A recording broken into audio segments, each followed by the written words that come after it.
नमस्कार दोस्तों, स्वागत है आप सभी का। आज की तारीख है 23 अगस्त 2026 और चलिए जानते हैं देश भर की सभी ताजा बड़ी और महत्वपूर्ण खबरों को। लेकिन उससे पहले अगर आपने अभी तक वीडियो को लाइक नहीं किया है तो वीडियो को लाइक जरूर कर दीजिए और कमेंट में यह भी बताएं कि यह वीडियो आप किस शहर या राज्य से देख रहे हैं। उससे पहले आपसे अनुरोध है कि अगर आपने हमारे चैनल को अभी तक सब्सक्राइब नहीं किया है तो प्लीज चैनल को जरूर सब्सक्राइब करें। तो चलिए शुरू करते हैं आज की बड़ी खबरों को।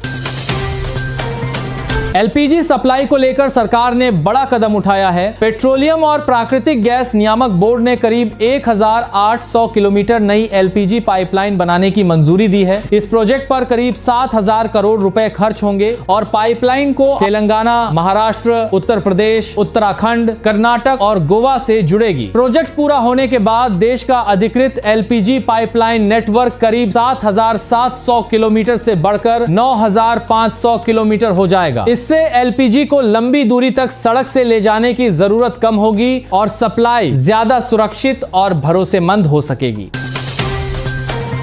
त्योहारों से पहले चीनी महंगी होने पर खड़गे ने सरकार को घेरा है। उन्होंने कहा कि भारत बड़ा चीनी उत्पादक देश होने के बावजूद चीनी का स्टॉक 9 साल के सबसे निचले स्तर पर पहुंच गया है। वहीं चीनी की कीमत करीब 40% बढ़ चुकी है और 10 लाख टन चीनी बिना आयात शुल्क के मंगाई जा रही है। खड़गे ने सवाल किया कि अगर देश में चीनी की कमी है तो गन्ने और अनाज से E20 पेट्रोल के लिए एथेनॉल बनाने की नीति पर दोबारा विचार क्यों नहीं किया जा रहा। उन्होंने इसी को लेकर सवाल उठाया कि चीनी आयात करनी पड़ रही है तो ये कैसा आत्मनिर्भर भारत है। स्वाइन फ्लू से बचाव को लेकर सरकार ने जरूरी सलाह दी है। स्वास्थ्य मंत्रालय ने स्वाइन फ्लू से बचने के लिए खांसते या छींकते समय मुंह और नाक ढकने, साबुन से हाथ धोने, पर्याप्त पानी पीने और आराम करने की सलाह दी है। लोगों से हाथ मिलाने और सार्वजनिक जगहों पर थूकने से बचने को कहा गया है। साथ ही डॉक्टर की सलाह के बिना कोई दवा न लेने की सलाह दी गई है। स्वाइन फ्लू के आम लक्षणों में बुखार और खांसी शामिल हैं। अगले साल गर्मी को लेकर बड़ी चिंता सामने आई है। ब्रिटेन के मौसम विभाग के मुताबिक 2026-27 का अल नीनो 100 साल में सबसे ताकतवर हो सकता है। इसका असर 2027 में दुनिया के तापमान पर पड़ सकता है और 2026 की गर्मी का रिकॉर्ड भी टूटने की आशंका है। अल नीनो की वजह से बारिश का पैटर्न बदल सकता है, जिसका असर फसलों और खेती पर भी पड़ने की चिंता है। बाबा रामदेव के आंदोलन वाली बयान पर बृजभूषण ने तंज कसा है। पूर्व सांसद बृजभूषण शरण सिंह ने रामदेव की आंदोलन वाली चेतावनी पर तंज कसते हुए कहा कि इस बार आंदोलन करें तो सिंदूर, टिकुली और सलवार पहनकर न आएं। उन्होंने कहा कि मर्द की तरह आंदोलन करें। बृजभूषण ने रामदेव के स्वदेशी अभियान पर भी निशाना साधते हुए कहा, स्वदेशी करते करते विदेशी चड्डी तक बनाने लगे हैं। उन्होंने यह भी कहा कि अब रामदेव की बात को लोग गंभीरता से नहीं लेते। तुकाराम मुंडे की सख्ती का असर अब बड़े रेस्टोरेंट्स पर भी दिख रहा है। महाराष्ट्र एफडीए ने मैकडॉनल्ड्स के Colaba outlet, Bombay presidency, radio club और खार जिमखाना समेत 13 खाद्य प्रतिष्ठानों के लाइसेंस निलंबित कर दिए हैं। जांच में रेडियो क्लब की रसोई में मक्खियां और मरे हुए कॉकरोच, जबकि मैकडॉनल्ड्स आउटलेट में जिंदा कॉकरोच, गंदगी और खाद्य सुरक्षा से जुड़ी कई कमियां मिली। एफडीए ने राज्य में 89 होटल, रेस्टोरेंट और ढाबों की जांच की, जिनमें से 71 को सुधार नोटिस दिया गया। सरकारी अस्पताल में बच्चा पैदा होने पर मिलेगी सोने की अंगूठी। मुख्यमंत्री विजय सरकार ने थाई मामन गोल्ड रिंग योजना के तहत सरकारी अस्पतालों में जन्म लेने वाले बच्चों को 1 ग्राम सोने की अंगूठी देने का फैसला किया है। योजना 15 सितंबर 2026 से शुरू होगी, लेकिन इसका लाभ 22 जून 2026 से सरकारी अस्पतालों में जन्मे बच्चों को भी मिलेगा। सरकार ने साल भर में करीब 4 लाख से ज्यादा बच्चों के लिए अंगूठियां देने की तैयारी की है और इसके लिए 755.83 करोड़ रुपए का प्रावधान किया गया है। इसका मकसद लोगों का सरकारी अस्पतालों पर भरोसा बढ़ाना और सरकारी अस्पतालों में डिलीवरी को बढ़ावा देना है। नया सिम लेने वालों के लिए नियम सख्त हो गए हैं। अब सिर्फ आधार कार्ड की फोटोकॉपी से नया सिम लेना आसान नहीं होगा। नए मोबाइल कनेक्शन के लिए डिजिटल और लाइव बायोमेट्रिक वेरिफिकेशन जरूरी होगा, जिसमें फिंगरप्रिंट या फेस स्कैन से पहचान की पुष्टि की जाएगी। सरकार का मकसद फर्जी सिम और साइबर धोखाधड़ी पर रोक लगाना है। साथ ही एक व्यक्ति के नाम पर अधिकतम 9 सिम कनेक्शन की सीमा है, यानी अगर आपके नाम पर पहले से 9 सिम है तो नया कनेक्शन लेने में परेशानी हो सकती है। 4 साल से कम उम्र के बच्चों की कुछ दवाओं पर सरकार ने बड़ा प्रतिबंध लगाया है। स्वास्थ्य मंत्रालय ने क्लोरफेनिरामाइन मेलिएट और फेनआइलफ्रिन हाइड्रोक्लोराइड वाले सभी फिक्स्ड डोज कॉम्बिनेशन यानी एफडीसी के निर्माण, बिक्री और वितरण पर रोक लगा दी है। सरकार ने साफ कहा है कि 4 साल से कम उम्र के बच्चों को ये दवाएं नहीं दी जानी चाहिए। कंपनियों के लिए इन दवाओं के लेबल, पैकेज और प्रचार सामग्री पर स्पष्ट चेतावनी लिखना जरूरी होगा। सरकार के मुताबिक इन दवाओं से छोटे बच्चों को जोखिम हो सकता है। अमेरिका ने कनाडा के सामान पर 50% टैरिफ लगा दिया है। अमेरिका कनाडा के बीच 3 दिवसीय बातचीत के बाद भी ट्रेड डील फाइनल नहीं हो सकी। इसके बाद ट्रंप ने करीब 20 अरब डॉलर यानी 1,90,000 करोड़ रुपए के कनाडाई सामान पर 50% आयात शुल्क लागू कर दिया। यह कनाडा के अमेरिका को होने वाले कुल निर्यात का करीब 5% है। जवाब में कनाडा ने भी डॉलर फॉर डॉलर यानी बराबर मूल्य का टैरिफ लगाने की बात कही है। इससे दोनों देशों के बीच व्यापार युद्ध और तेज हो सकता है।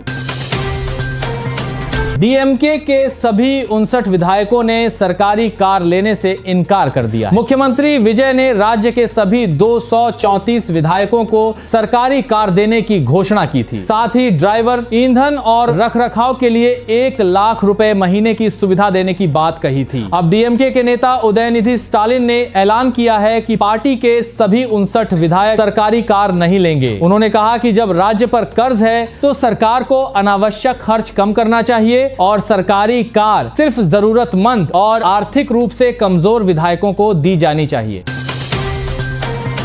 जज बनने की तैयारी कर रहे युवाओं के लिए बड़ी राहत है। सुप्रीम कोर्ट ने निचली अदालतों की जज भर्ती में 3 साल की वकालत की अनिवार्यता को घटाकर 1 साल कर दिया है। खास बात यह है कि 31 मार्च 2027 तक जारी होने वाली भर्तियों में कुछ उम्मीदवारों को पुराने 3 साल के अनुभव की शर्त से राहत मिलेगी। चयन के बाद उन्हें 1 साल न्यायिक ट्रेनिंग और 1 साल की क्लर्कशिप करनी होगी ताकि उन्हें कोर्ट के कामकाज का जरूरी अनुभव मिल सके।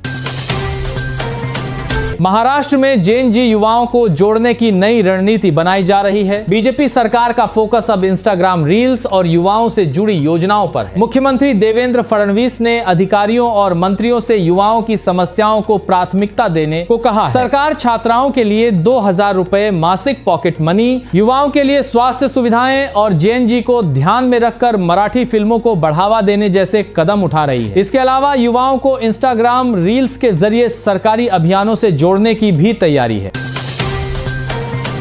जंतर मंतर पर आरक्षण को लेकर बड़ा आंदोलन हुआ है। प्रदर्शनकारियों ने जाति के आधार पर आरक्षण खत्म करने और आर्थिक आधार पर मदद देने की मांग की है। उनकी मांगों में गरीबों को आर्थिक सहायता, जाति के आधार पर भेदभाव खत्म करना, क्रीमी लेयर का प्रावधान और प्रमोशन में आरक्षण में बदलाव शामिल हैं। प्रदर्शनकारियों का कहना है कि सरकारी योजनाओं का फायदा जरूरतमंद गरीबों को उनकी आर्थिक स्थिति के आधार पर मिलना चाहिए।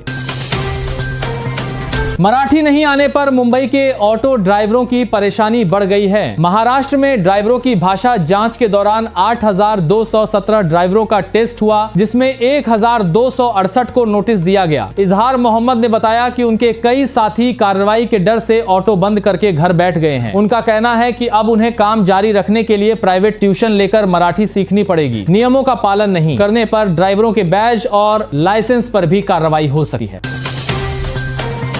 यूपी चुनाव से पहले नेताओं की सुरक्षा बढ़ाई गई है। 2027 विधानसभा चुनाव से पहले योगी आदित्यनाथ, अखिलेश यादव और मायावती समेत 52 नेताओं को बुलेट प्रूफ जैकेट दी गई है। इनमें 11 मंत्री भी शामिल हैं। रिपोर्ट के मुताबिक एक जैकेट की कीमत करीब 10 लाख रुपए है। यह सुरक्षा मौजूदा सुरक्षा व्यवस्था के अलावा दी गई है और नेताओं का चयन खतरे के आकलन और सुरक्षा जरूरतों के आधार पर किया गया है।